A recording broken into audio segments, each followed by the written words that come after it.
Now, to give the inaugural address in this opening plenary of the Asia Pacific Summit 2018 Nepal, it is my honor to introduce our Prime Minister, His Excellency KP Sharma Olli. See, as you know, that our Excellency President is leaving Nepal for her state visit to Poland, and our Prime Minister required to be at the airport by 11 a.m. So that's why Right Honorable Prime Minister might have to leave right after his speech.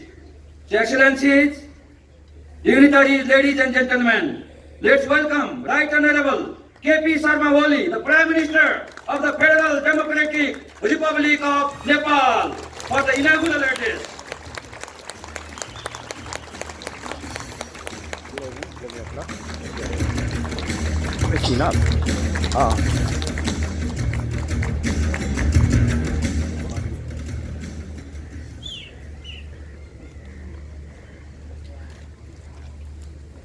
Your Excellencies, the heads of state, presidents, vice presidents, and prime ministers, Your Excellencies, former presidents and vice presidents, Your Excellencies, former prime ministers, right honorable speakers and chairpersons of the parliaments, Madam Dr. Haq Jahan Moon, honorable ministers, distinguished participants, ladies and gentlemen, namaste and good morning.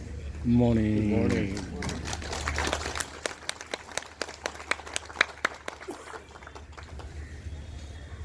I feel privileged to extend a warm welcome to our distinguished guest in Nepal.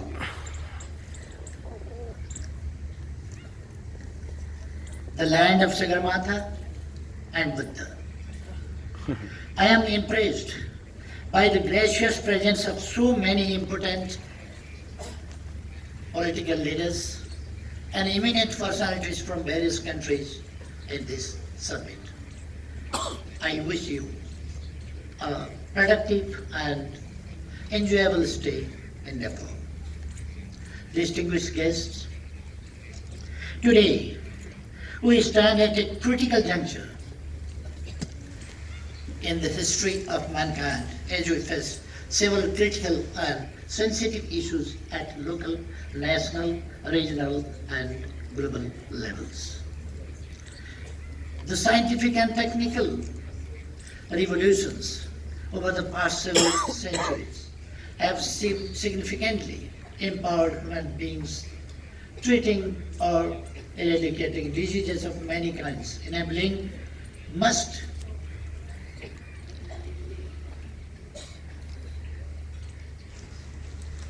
people to read, write, and calculate, helping humanity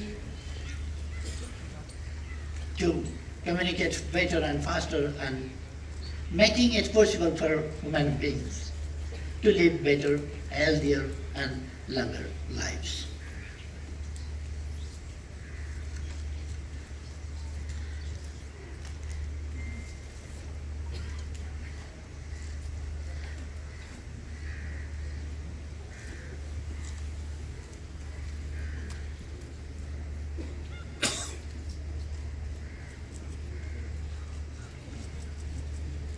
You forget.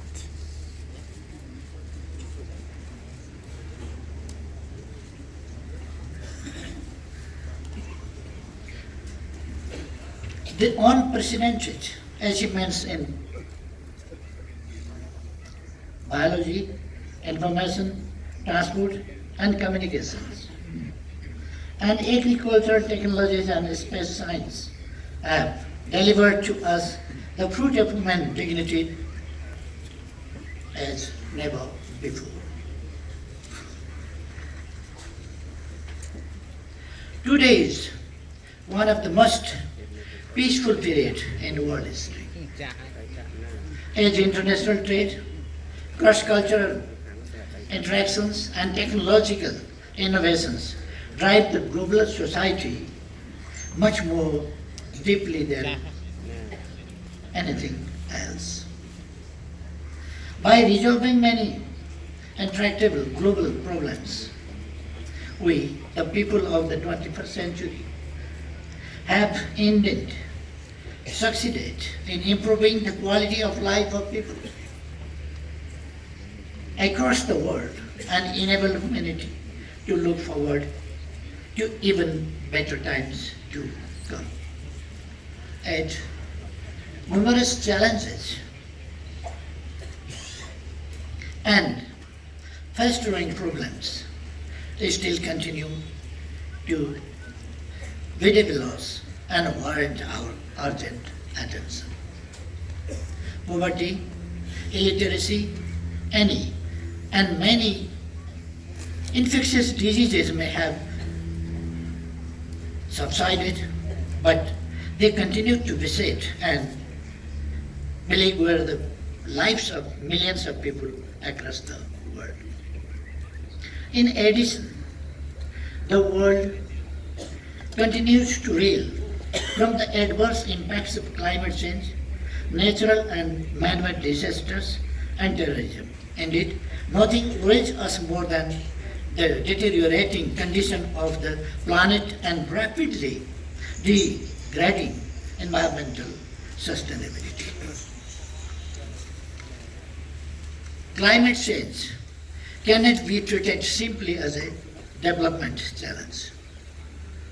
It has emerged as a challenge to survival and existential threat to humanity, particularly those living in mountainous and small island countries. Let me elaborate a little bit on this. Climate change has offset the organic linkage between the mountains and seas. The melting of glaciers leads to the rise in sea level. The natural recharge system, which is critical to maintain temperature and humidify the land, has been increasingly affected by climate change due to irresponsible human activities. The contamination of the sources of water downstream leads to pollution with negative consequences on the biogeochemical cycle, which in turn disturbs the mountain's ecosystem as well. Our mountains, which occupy more than 15% of our landmass, and forests, with more than 45% of coverage, must be seen as global asset, calling for global attention in view of their significant contribution to check temperature rise.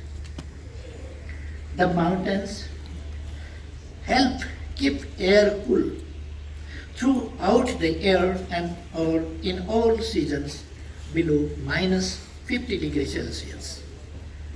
The melting of snow is observed by rocks, which then discharge it in a normal way in the form of several rivers and tributaries, which help maintain downstream ecological balance.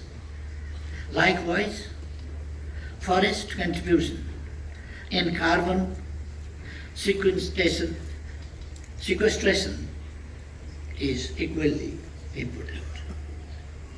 It is worth mentioning that 60% or more than 60% of our land is dedicated to containing temperature rise.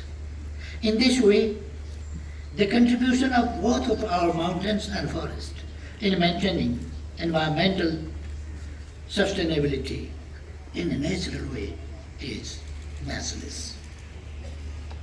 The irony is that the severest burden is felt by those who didn't commit any fault. This is unacceptable. So, we very much emphasize the need for effective implementation of climate justice principle. In order to address multiple global problems, I believe that the way forward should consist of three major approaches: the promotion of peace and interdependence among nations by strengthening and upholding multilateralism, the pursuit of mutual prosperity by both developing and developed countries, by protecting natural ecosystems and habitat, and inculcation of universal values among the peoples of the world. Excellencies, the era of relative peace and tranquility that has dawned on earth since the end of the Second World War has many causes behind it. But one of them is of paramount importance: interdependence among nations of the world. Just as no modern human being can live alone in the state of nature, no nation in today's world can sustain itself or even survive solely on its own in the absence of an international system that it is intricately embedded into. Indeed, the creation of worldwide networks beyond national borders have made it insuperably difficult and expensive to wage large-scale wars. The pursuit of peace has been a direct beneficiary of such integration. Interconnections and interdependence and integrative process and interdependence have in turn led to globalization, which has brought us all closer towards greater harmony and cooperation. Reversal of these gains under any pretext may invite untold consequences. Contrary to its underlying meaning, globalization has led to uneven global platforms where the benefits occurred by some advanced economies have sadly been at the expense of many developing ones. An immediate remedial approach should therefore be devised in order to create a world which belongs to everybody and which enables all humanity to live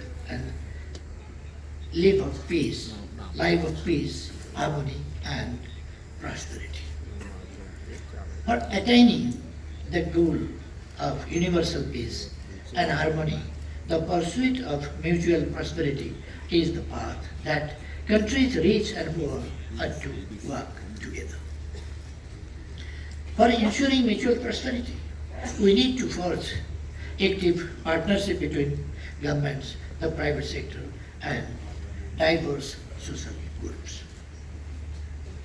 In the international context, more advanced nations should encourage the flow of capital and technologies to the developing world and help the socio-economic transformation of less developed economies through enabling policies in development assistance, trade, investment, and technology transfer. They should also avoid restrictive policies that limit global mobility of people. When we think about partnership among nations, we must not forget that equity, justice, and shared benefit should be the outcome of such partnership based on the principles of sovereign equality, mutual respect, and benefit. Everyone has to sacrifice for a collective good, or prosperity cannot be achieved at the expense of others. Our collective efforts should be underpinned by universal values that all humanity share as its core norms. And these values are of peace, harmony, and tolerance among the peoples of the world. In today's age of fast-paced technological revolutions, we are set to be faced with such moral dilemmas as never faced by humanity in its history so far. Advancements in science and technology without an underlying system of moral and ethical values will not only bring disaster of incalculable magnitude, but may also wreak havoc to the very foundations of human civilization. We need to be prepared for the coming new age, not just with new intellectual tools, but also with commensurate moral compass and ethical standards that can help us negotiate the many dilemmas that it will bring. Excellencies, our motherland, Nepal, and Himavad Khanda, the Himalayan region that we belong to, is an ancient